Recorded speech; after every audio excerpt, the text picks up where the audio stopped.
ఓం నమో నారాయణాయ శ్రీమతే రామానుజాయ నమః. శ్రీమన్నారాయణ చరణం ప్రపద్యే. అందరికీ నమస్కారం అండి. మనము ఈ మార్గశిర మాసంలోనే హనుమద్ వ్రతము అని ఒక కథను తెలియజేసుకున్నాము. అయితే అది మార్గశిర శుద్ధ త్రయోదశి రోజు చేయవాలి. అది చేసిన తర్వాత దీనికి సంబంధించి 5 కథలు ఉంటాయి. మనము ఆ 5 కథలను కూడా వినాలి. అయితే ఈరోజు మనకు మంగళవారం కాబట్టి ఆ కథను వినడం వల్ల మనకు ఆ వ్రతము చేసిన ఫలితం లభిస్తుంది అని మనకు సూతుల వారు తెలియజేసిండ్రు. అందుకని ఇప్పుడు మీరు చక్కగా ఆ వ్రత కథను వినండి అందరూ కూడా. అయితే ఇది ఎంత విశేషమైనదో మనం ఆ వీడియోలో చెప్పుకున్నాము ఈ వ్రతం సంగతి. అయితే పంపా తీరంలో విహరిస్తూ ఉన్నాడు కానీ ఒక కలశంలో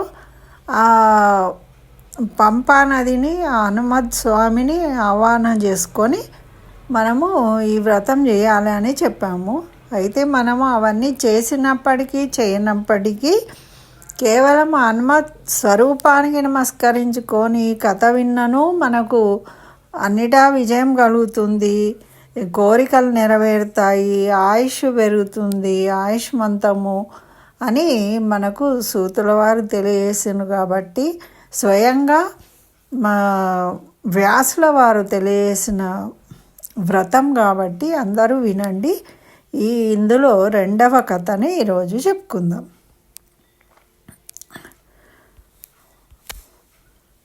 అయితే సూతుడు శౌనకాది మహామునులకు ఈ విధంగా చెప్తూ ఉన్నాడు. మునులారా, శ్రీ పరాశరుడు మైత్రేయునకు చెప్పిన దాన్ని 2వ కథను మీకు చెప్తాను వినండి. మైత్రేయుడు అడుగుతున్నాడు పరాశర మునిని ఏమని అంటే, మీచే వెనుకటి అధ్యాయంలో హనుమద్ వ్రతం అని చెప్పారు కదా, మరి ఇది పూర్వము ఎవరు ఆచరించిండ్రు, దాని ఫలం ఏమిటో చెప్పండి, నేను వినాలనుకుంటున్నాను అని. అప్పుడు ఆ పరాశర మహర్షి చెప్తూ ఉన్నారు, దేనిని ప్రతిరోజు వినుట ద్వారా మానవుడు హనుమద్ భక్తుడగునో అట్టి పాపనాశనకారి అయిన కథను నీకు తెలుపుతాను. ఈ కథనట రోజు వినడం వల్ల మన పాపాలు నశిస్తాయట. అంత విశేషమైన కథ కాబట్టి అందరూ ఎప్పుడైనా వినవచ్చు. అయితే పూర్వము చంద్రవంశంలో ఉద్భవించినవాడు, ధర్మములన్నిటినీ తెలిసినవాడు, బంధుకోటితో కూడినవాడు, అహంకార రహితుడు అయిన రాజు సోమదత్తుడు అనే మహనీయుడు ఉండేవాడట. అతడు సత్యము మాట్లాడేవాడు. ఎల్లవేళలా మౌని వలె ఎక్కువ మాట్లాడకుండా మౌనంగా ఉండేవాడట. అతిథుల మంచిగా పూజించేవాడు అతిథులను. పరాక్రమవంతుడు కూడా. మరి ఎంతటి బలవంతులు వచ్చినా కూడా కలవరము లేనివాడై సముద్రమే మొదలుగా గల భూమిని పాలించిండు. అంటే సముద్రము తప్ప మిగతా భూమిని అంతా కూడా ఈయన పాలించిండట. శత్రువులందరూ కూడా ఈయనకు భయపడేవాళ్ళు. ఎప్పుడు నాశనం చేయాలి అంతే కదా. ఎవరైనా ఒక గొప్ప రాజు ఉంటే వాళ్ళను పడగొట్టడానికి ఎంతోమంది ప్రయత్నాలు చేస్తూ ఉంటారు. లోపాయికారిగా అందరూ ఇప్పుడు మనం చూస్తూ ఉన్నది ప్రస్తుతం కూడా అదే కదా. అయితే ఈ విధంగా ఈ రాజును నాశనం చేయడానికి ఎంతోమంది శత్రువులందరూ మిత్రులయ్యి అందరూ జమ కట్టారట. అట్లా శత్రువులందరూ కూడి మాహిష్మతీపురంనకు వచ్చారట. ఆ సోమదత్తుని యుద్ధమునకు ఆహ్వానించిండ్రు. ఆ చుట్టుపక్కల ఉన్న సామంతరాజులు, శత్రువులు అందరు కలిసి ఈయన మీదికి దాడికి వచ్చారట. అప్పుడు సోమదత్తుని యుద్ధమునకు ఆహ్వానిస్తే కొన్ని వేల అక్షౌణుల సేనతోనూ 10,000 గజ బలములతోనూ 1,00,000 కోట్ల కాశ్మీర దేశీయముల గుర్రములతో కూడిన వారితో ఆ సోమదత్తునకు సమరం ఏర్పడింది. బల్లెము, చిల్లకోల, ఖడ్గములు, ఇనుపమొనలు గల భిండి వాలములను, ఆయుధములు, ఇవన్నీ పేర్లు ఆయుధాలకు, రకరకాల ఆయుధాలు అన్నమాట. మరి రాళ్లతోనూ దేవదానవ సంగ్రామంలాగా జరిగింది. అంటే ఏ రకంగా అయితే ఆ రకంగా యుద్ధం చేసిండు. ఎట్లయినా ఈయనను పడగొట్టాలి, ఓడించాలి అని అందరూ కలిసి చివరకు రాళ్లతో కూడా యుద్ధం చేసిండట. చేస్తే ఇంకనే ఏముంది వర్ణించడానికి. శత్రువులచే జయించబడిన వాడే సోమదత్తుడు ఆ రాణి దేవికతో అంతఃపురం నుండి గార్గ్య మహాముని ఆశ్రమునకు వెళ్ళిపోయిండు. అంతే కదా, రాజులు మొత్తం ఇక ఓడిపోతున్నాము అంటే వాళ్ళు రహస్య మార్గం నుండి వెళ్ళిపోతారు బయటకు. అట్లా వీళ్ళు కూడా భార్యను తీసుకొని దేవికతో పాటు వెళ్ళిపోయిండట. అక్కడనే శోకంతో కూడిన వాడై 5 మాసాలు ఉన్నాడు గార్గ్య ముని దగ్గర ఆశ్రమంలో. మరి పిదప కుంటి, మూగ, గుడ్డితనములను పొందాడు. ధైర్యము గల అతని భార్య రాజ్యభ్రష్టుడై మరలా ఇష్టమును పొందగోరుచు మిక్కిలి విచారిస్తూ ఉన్నాడట. ఆయనకి రాజ్యభ్రష్టుడైపోయాను, రాజ్యం కావాలి అని నిరంతరము విచారిస్తున్నాడు. చూడండి, భార్య అంత కష్టంలో ఆయనను సేవిస్తూ ఆయన వెంట ఉండి ఏ విధంగా ఆయనను ఓదారుస్తుంది, ఆయనకి ధైర్యం చెప్తుంది. అప్పుడు ఆమె ఏమని చెప్తుందట అంటే, యుద్ధమునందు చనిపోయిన బిడ్డల విషయము దుర్లభములవును, సంపద, రాజ్యము, భోగముల విషయమున మాటిమాటికి ఓదార్స్తూ ఉందట. లేకపోతే ఏమైంది ఇప్పుడు అని. అప్పుడు ఆమె కొన్ని విషయాలు చెప్పిందట. ఇవి చాలా మంచి విషయాలు, మనకు కూడా పనికొచ్చేటివి, అందరూ శ్రద్ధగా వినండి. అయితే 4 శ్లోకాలని చెప్పిందట. ఆపదలందు ధైర్యము, అంచిత సంపదలందు ఓర్పు, సభలయందు శాస్త్ర విషయములు బాగుగా మాట్లాడే గుణము ఉండాలట. యుద్ధం నందు పరాక్రమం ఉండాలి. స్త్రీల కడ అచంచలత ఉండాలి, చెలించకూడదు స్త్రీల యందు. మరి ఎక్కడెక్కడ ఏమి ఉండాలో, ఏమి గుణాలు ఉండాలో చెప్తూ ఉంది. శాస్త్ర విషయములలో బాగా మాట్లాడే గుణం ఉండాలి, యుద్ధంలో పరాక్రమం ఉండాలి, స్త్రీల కడ అచంచలత ఉండాలి, సంపదలు ఏర్పడినప్పుడు ఓర్పు ఉండాలి, బ్రాహ్మణుని యందు భక్తి ఉండాలి, కాదగినది అవుతూ ఉంటుంది కాక మానదు, అయ్యేది అవుతుంది కాక మానదు. మరి ఎట్లా అంటే ఉదాహరణ చెప్తుంది. కొబ్బరికాయలో నీరు ఎవ్వరు పోయాల్సిన అవసరం లేదు. సమయం వచ్చి ఫలం ఏర్పడినప్పుడు అందులో నీళ్లు అవే వస్తాయి. మరి పోయేది ఎట్లా పోతుంది అంటే, ఏనుగు వెలగ పండును మింగినప్పుడు దానిలో గుజ్జు హరించుకుపోతుంది, శూన్యమైన డొల్ల తిరిగి బయటకు వస్తుంది. కనపడకుండానే చూస్తే డొప్ప అలాగే ఉంటుంది, లోపల గుజ్జు మాత్రం అది తినేస్తుంది. అది ఇప్పటికీ ఎవరు కనుక్కోవట్లేదు.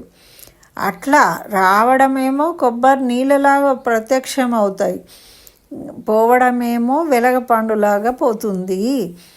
ఏది కాకున్నదో అది కాక మానదు, ఏది కాక మానదు, కాదగినది కాదు. దానికి ఆలోచన నిశ్చయించుకొని ఉన్నవారికి చింత ఉండదు. ఈ విషయంగా ఇలా ఆలోచించుకున్నామనుకో, అప్పుడు మనకు చింతన అనేది ఉండదు. ఇలా జరిగిందే అని బాధపడుతూ ఉండమన. మరి ఇట్లా నీతి శాస్త్ర కోవిదులకు పండితులు చెప్తూ ఉంటారండి. కాబట్టి ఓ రాజా, నీవు శోకమును పోయిన వాటిపై ప్రేమను, దేహమును నాశనం చేస్తాయి. ఏవైనా పోయిన వస్తువుల గురించి ఆలోచిస్తూ ఉంటే దేహానికి నష్టం కలుగుతుంది, అప్పుడు బలహీనమైపోతాము. కాబట్టి చింతను వీడుము రాజా. ఇది గార్గ్య ముని ఆశ్రమము. దీని సమీపానికి ప్రవేశిస్తూ ఉన్నాం మనము. ఆ ధర్మాత్ముడు దుర్లభములగు కోర్కెలను సైతము తీర్చగలడు అని అతన్ని ఊరడించింది. అంత మహారాణిలాగా ఉన్న స్త్రీ అరణ్యాలలో ఉన్నా కూడా భర్తను ఏ విధంగా ధైర్యం చెప్తూ సేవిస్తూ ఉంది. అది మన భారతదేశం యొక్క గొప్పతనం. అయితే ఈ విధంగా రాష్ట్రము వీడిన ఈ ఆయనకి అశక్తుడైపోయిండు. ఆయనకి విపరీతమైన నిరాశ కలిగినప్పుడు కూడా నిస్సత్తువ కలుగుతుంది, శరీరము డస్సిపోతుంది. అందులో యుద్ధం చేసి ఓడిపోయాడు, ఆయనకు మనసు ప్రశాంతంగా లేదు కాబట్టి కళ్ళు చీకట్లు వస్తున్నాయి, ఆయనకి నడవలేకపోతూ ఉన్నాడట. అప్పుడు ఏం చేసిండు, భార్య మెడ మీద తలబెట్టి బరువంతా ఆమె మీద ఉంచి ఆమె మోసుకు వెళ్తూ ఉన్నట్టుగా గార్గాశ్రమానికి చేరుకున్నారు.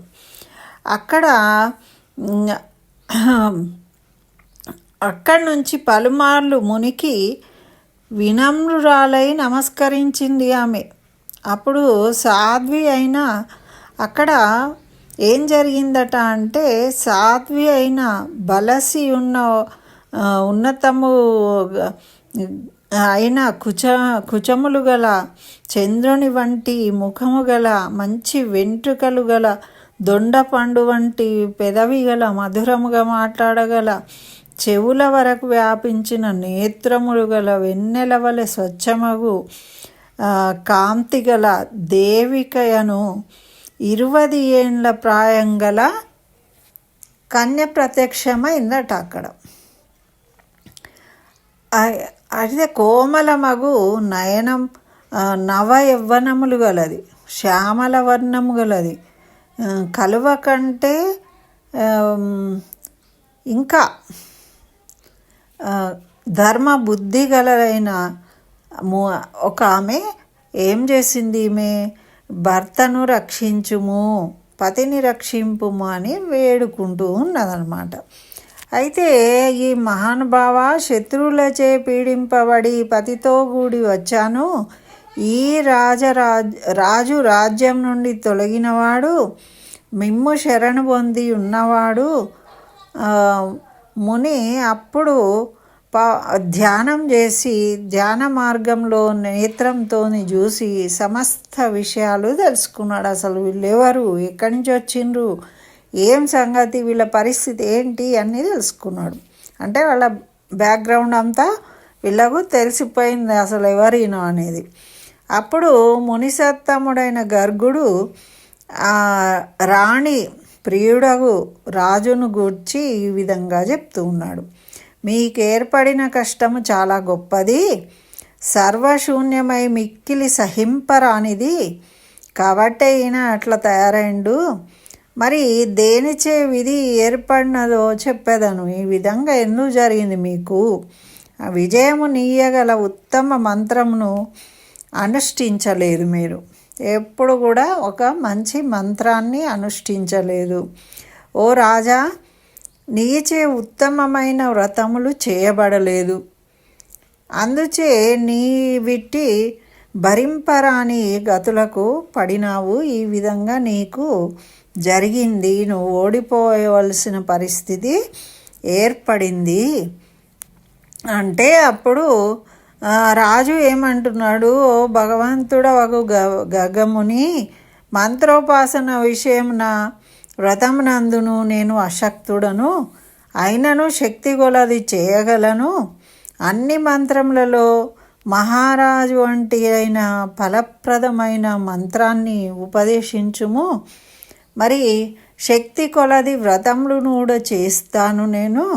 శ్రేష్టమైన ఒక వ్రతాన్ని దీనుడికి నాకు చెప్పు. తమరు అందరి యందును వాత్సల్యం గలవారు కదా, ఎల్లప్పుడూ దీనుల ఎడ ప్రేమ గలవారు, నా యందును ఆ రీతి కరుణను గుర్పించి నాకు ఒక మంచి వ్రతమును తెలియజేయండి, నేను మీకు శిష్యుడనైతిని, అనుగ్రహించండి అని అప్పుడు ప్రాధేయపడుతూ ఉన్నాడు. ఇట్లా రాజు కీర్తించబడిన తర్వాత ఆ వృద్ధ గార్గ్యుడు ఒక్క నిమిషము క్షణము ధ్యానించి రాజుతో ఈ విధంగా చెప్తున్నాడు. కుమారా వినుము, ఓ రాజా, సమస్త విద్యలకు సారభూతమైనది హనుమత్ పంచక విద్య. దాన్ని నేను నీకు ఇస్తాను, అనుష్ఠించు. నృపశ్రేష్ఠ, దానిని నువ్వు చక్కగా అనుష్ఠించిన వెంటనే నీ పాపాలన్నీ పోతాయి, మరి నీ బాధలు నివారించబడతాయి, సులభంగా జయము కలుగుతుంది, సామ్రాజ్యమునిస్తుంది. మరి నువ్వు ఈ మంత్రాన్ని జపించు, వెంటనే జయసిద్ధి కలుగుతుంది. హనుమత్ ప్రభువు వ్రతము తెలుపుతాను వినుము, అది వెంటనే సమస్తములకు ప్రయోజనములను నీకు కలుగజేస్తుంది, మరి ఎల్లప్పుడూ విజయాన్ని ఇస్తుంది. మరి దీన్ని ఎప్పుడు చేయాలి అంటే వైశాఖ మాసము కృష్ణపక్షము దశమి నాడు, లేదా అమావాస్య నాడు మాఘమాసంలో, లేదా 5 మాసములందు శుక్లపక్షంలో చేయాలి. లేదు ఎప్పుడైనా మనకు అత్యవసరంగా చేయవలసిన పరిస్థితి వస్తే శనివారం చేయవచ్చు, శ్రావణ మాసంలో పౌర్ణమి అందు చేయవచ్చు, మృగశిర నక్షత్రంలో కానీ చెయ్యవచ్చు, కార్తీక మాసము శుద్ధ ద్వాదశి అందు చేయవచ్చు, మార్గశిర మాసము శుద్ధ త్రయోదశి నాడు చేయవచ్చు. ఈ విధంగా ఏ రోజు ఏ మాసము అయినా కాకున్నా కూడా మనము దీన్ని చేయవచ్చు, ఈ వ్రతాన్ని. మరి ఇటువంటి వ్రతము మనము పోయిన వారము చెప్పుకున్నాం, త్రయోదశి నాడు చెప్పుకున్నాము. ఈ వ్రతము ఆచరించే మరి పైవానిలో ఏదో ఒక రోజు వ్రతము ఆచరించినా కూడా భక్తియుతుడైన ఎడల అన్ని రోజులందు ఈ వ్రతం ఆచరించవచ్చు. లేదు మనం శక్తి కొలది ఏదైనా ఒకరోజు ఆచరించవచ్చు అంటే మన పరిస్థితిని బట్టి. వ్రతారంభంలోనే తోరము చేసుకొని 13 ముళ్ళేసిన దారాన్ని కట్టుకోవాలి, కట్టుకుని పూజ చేసుకోవాలి. హనుమత్ పూజను మిగిలిన రోజులందునూ ఆచరించవచ్చు. ఈ ఒక్కరోజే చేయాలి, ఆ రోజు చేయాలని లేదు, ఏ రోజైనా చేయవచ్చట. తోరము మాత్రము మార్చనవసరం లేదు. ఒకరోజు తోరం కట్టుకున్నాము అంటే దాన్ని రోజు ఉంచుకోవచ్చు, ఎన్ని రోజులైనా అది పూజ చేసుకోవచ్చు. అయితే గురు అనుమతి పొందిన వాడై బ్రాహ్మీ ముహూర్తంన లేచి సాయంత్రం కానీ మధ్యాహ్నం కానీ ఉదయం కానీ హనుమంతుని పూజించాలి. ఏ విధంగా మరి బంగారము, వెండి, రాగి వీటితో చేసిన హనుమత్ యంత్రం కానీ, లేదా ప్రతిమ కానీ, లేదో ఒక ఫోటో కానీ మనకున్న దాంట్లో ఏదో ఒకటి ఉంచి మనము, లేదు అవన్నీ కాకుంటే ఉదక కలశము, ఉదకపూరితమైన కలశాన్ని మనము ఆ పంపా నదిని ఆహ్వానించి, ఆ హనుమంతుడిని ఆహ్వానించి దాన్నే ఆ హనుమత్ స్వరూపంగా పూజించుకోవాలి. మరి ఈ విధంగా ఆవాహన చేసి పూజిస్తే 13 ముడులతో కూడిన తోరాన్ని ధరించుకోవాలి. 13 నేతి అప్పాలు వాయనమియ్యాలి. మరి ధనాధికంచే గురువును పూజించాలి. విత్తలోభంతో పూజించకపోతే ఈ వ్రతము వ్యర్థమవుతుంది. కాబట్టి తప్పకుండా ఒక గురువును చక్కగా దక్షిణాయుతంగా సమర్పించుకోవాలి, పూజించాలి. ఇక్కడ ఈ బ్రాహ్మడికి ఇచ్చేదాని దగ్గర లోభత్వం చూపించకూడదట. చక్కగా ఆనందంగా వారికి సమర్పించుకోవాలి. మరి చేయగలిగే శక్తి ఉంటే బ్రాహ్మణ సమారాధన చేయాలి. ఒకళ్ళకు దక్షిణ ఇస్తాము, మనకు శక్తి ఉంటే బ్రాహ్మణ సమారాధన కూడా చేయాలట. ఇట్లా 13 ఏళ్ళు చేయవచ్చు. లేదు మనకు ఈ విధంగా ఏవైనా ఇబ్బందులు కలిగినప్పుడు కూడా మనము దీన్ని చెప్పిన విధంగా ఆచరించుకోవచ్చు అని తెలియజేస్తూ ఉన్నారు. మరి సిద్ధిని కోరిన వాడై 13 ఏళ్ళు చేయవచ్చు, లేక దుర్లభం అవుతుంది. శత్రువులనందరూ దేవతలనైనను జయించి చిరకాలం గొప్ప రాజ్యము లభించిన వాడై ఉంటావు నువ్వు ఈ వ్రతం చేస్తే అని చెప్పిండు. మళ్ళా వెనుకటి పోయిన సంపదలన్నీ కూడా తిరిగి పొందుతావు, పుత్రులను పొందుతావు అని ఆయన దీవించిండు ఈ విధమైన వ్రతాన్ని తెలియజేసి. ఈ రీతిగా గార్గ్య మహామునిచే సోమదత్తుడు పంచవక్త హనుమత్ సంబంధమైన మహావిద్యను భార్యా సహితుడై చెప్పబడిన వాడై గురు సమీపముననే ఉండి ఆ ఉత్తమమైన వ్రతము వనర్చిన వాడై వెంటనే ఆయుష్మంతుడు మన్మథ సమానమైన రూపము గలవాడు అగు అతడు హనుమదనుగ్రహంతో ఖడ్గ సిద్ధి పొందినవాడాయను. అటుపిమ్మట ఒక పగటి అందు సమస్త శత్రువులను జయించి గార్గ్య మహామునినే పురోహితునిగా చేసుకొని తన రాజ్యంను పాలిస్తూ ఉన్నాడట. ఈ వ్రతం చేసి కొన్ని రోజులకే ఆయన తన రాజ్యాన్ని పొందిండు. అప్పుడు అందుచే గార్గ్య మహాముని 1,000,000 సహస్రముల బంగారు నాణెములు పొంది 1000 సంవత్సరములు సాత్రయాగం చేసిండట. ఈయన రాజ్యంలోనే 1000 సంవత్సరములు. ఈ సాత్రయాగానికే కదా మునులందరూ వస్తారనమాట, ఈ గార్గ్య మహాముని చేసిన వాటికి. ఇట్లా ఈ రాజు సోమదత్తుడు సప్తద్వీపవతియగు భూమిని 300 సంవత్సరాలు ధర్మాత్ముడై పాలించిండట. 8 పుత్రులను కన్నాడు. పెద్ద కొడుకును రాజ్యాభిషిక్తుని చేసి చివరకు కీర్తిమంతుడు భార్యతో కూడిన వాడై బ్రహ్మలోకాన్ని పొందిండట. మరి మునిశ్రేష్ఠుడైన మైత్రేయ, హనుమంతుని వ్రతం యొక్క ప్రభావము ఈ విధంగా ఉంటుంది. ఈ వ్రతమును విన్నను పఠించినను ఎల్లప్పుడూ విజయము కలుగుతుంది అని హనుమద్ వ్రత మహిమను పరాశర మహర్షి మైత్రేయునికి చెప్పాడు అని సూత మహర్షి శౌనకాది మునులకు తెలియజేసిండు ఈ సోమదత్త చరిత్ర కథను. ఇది విన్న వారందరికీ కూడా చక్కగా అన్నిట్లోనూ విజయము, పోయిన కీర్తి ప్రతిష్టలు సంపదలు అన్నీ కూడా తిరిగి పొందగలుగుతారు అని ఫలశ్రుతిని ఇచ్చారు. కాబట్టి అందరూ కూడా చక్కగా వినండి, ఆ ఫలితాన్ని పొందండి. స్వస్తి. జై శ్రీమన్నారాయణ. సర్వం శ్రీకృష్ణ చరణారవిందార్పణమస్తు.